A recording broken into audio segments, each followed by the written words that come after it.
And the destination can change. It's not about having one fixed destination that like that's it, that's your path.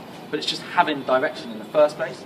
But imagine that, a guy coming in and talking to a girl and he's like, yeah, I know exactly where I want to be, like 5 years time getting into this is how I want to contribute to the world, blah, blah, blah. Like, massive differences, massive differences.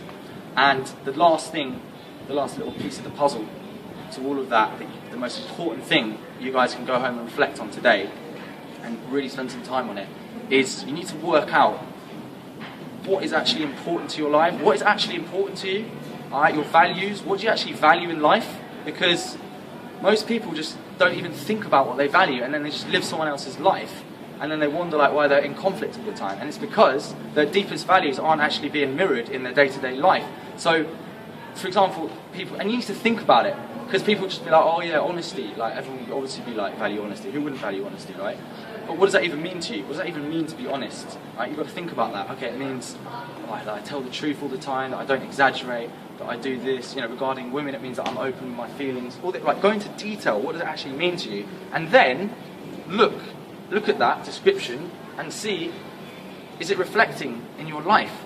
So if honesty, let's go back to honesty, is a big value that really is important to you, and you're in a sales job where you're mugging people off, like, there's going to be incongruency there, and you're not going to feel good, right? So all this stuff relates back, right, to just self-mastery, basically.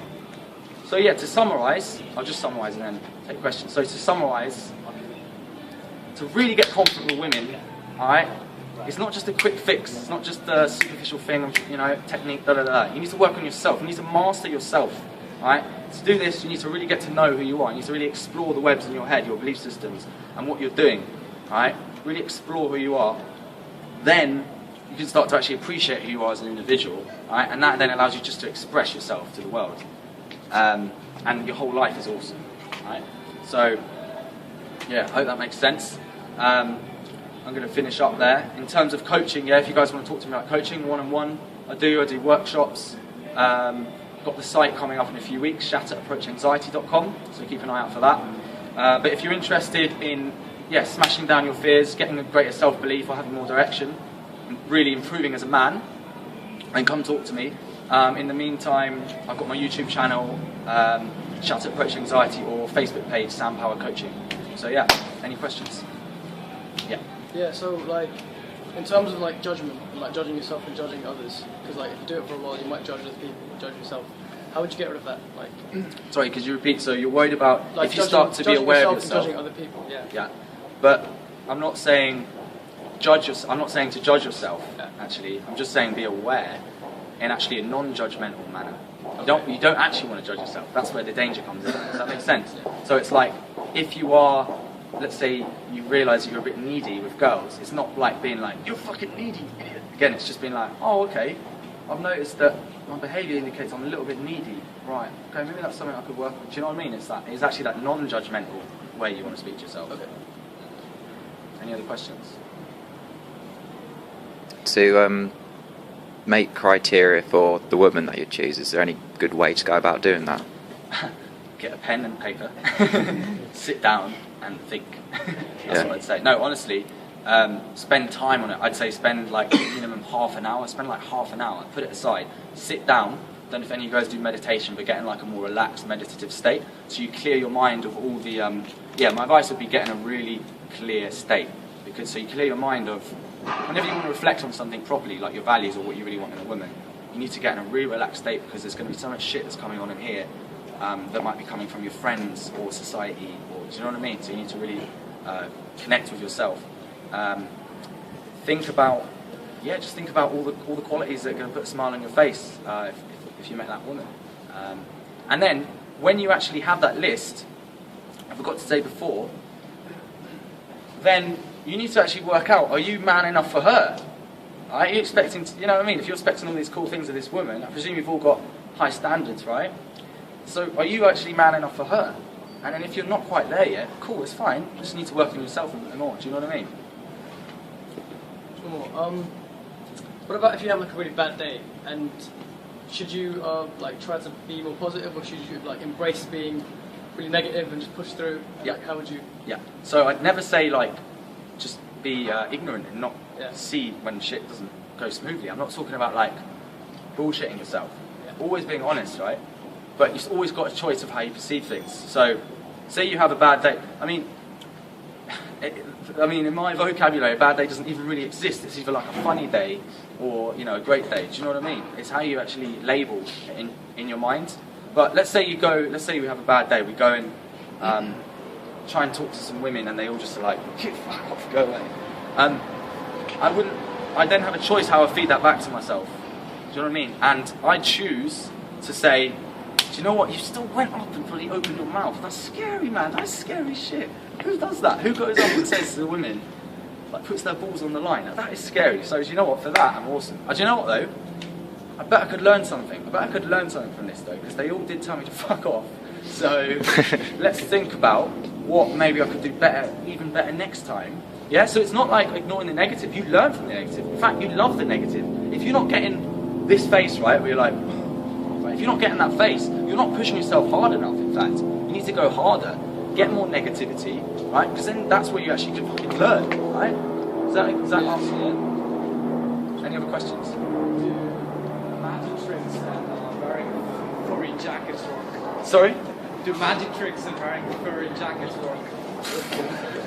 I wouldn't personally advocate that. It's pretty much the opposite of what I'd advocate. If it would work, if it's honestly, deep down, it's part of you. If it's part of your character, if you're authentically this magic, crazy squirrel guy, squirrel lover, then yeah, it will work. Because if you're just expressing yourself, the essence of who you are. But if it's like, I need to go and get this, and fur and magic to compensate for my insecurities, and I'm going to put on a superficial show, then yeah, it might still work superficially, but you're not going to have that fulfillment, right? And get the goal long term. You obviously do this a lot, so you still get nervous? Yeah, I do, definitely. Oh, definitely. I mean, that's a whole other thing which I could talk about, is how to actually manipulate fear, you know, itself and make it a friend. But I still get the nerves, man. I get the nerves here. There's various ways of dealing with fear, but I still get it, man. It's just, again, the mental habits. Some of it's to do with the mental habits that I've trained myself to actually think about fear. Like, I view it as something awesome, something exciting. Okay, the biggest thing I could tell you in terms of getting over fear, or one of the biggest things, would be to choose to make the mental habit of walking towards fear. Alright, I know it seems scary, but imagine if that's your mental habit, and it comes as habit through practice, right? Imagine just anything you're scared of, you're just like, alright, I've got to do it. Do you know what I mean? Like, what are you going to achieve? What aren't you going to do? So that's what pushes me to keep pushing myself, to go and do public speaking, to go and do open mics, and all this stuff, because I'm like, if it scares me, right, I've got to do it.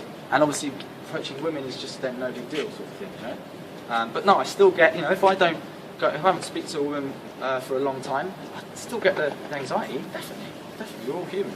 It's just how you deal with it, it's not that it goes away. Just one last one, like, how would you, like, say, because if you're young, then you might not have, like, a strong sense of identity. Yeah.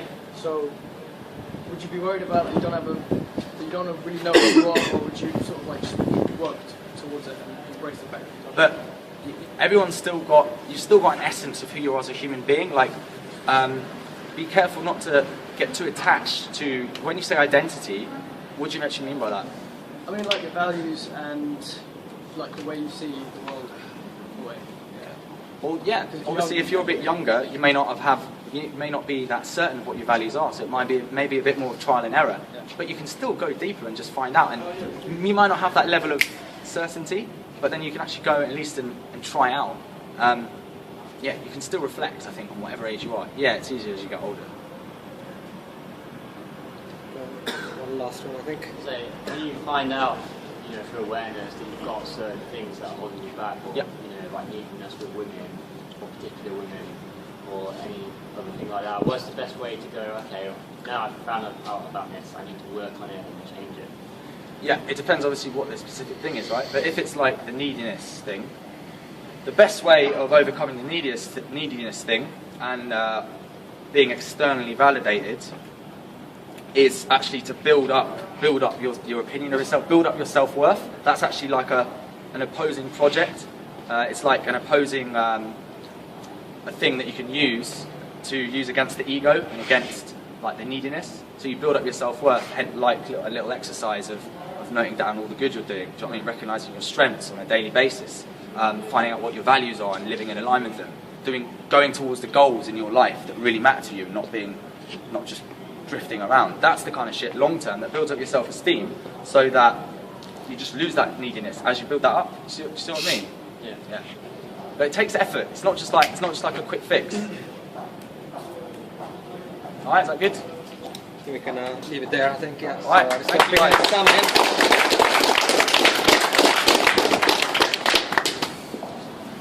Thanks very much. You're a much better cameraman. Anyone who's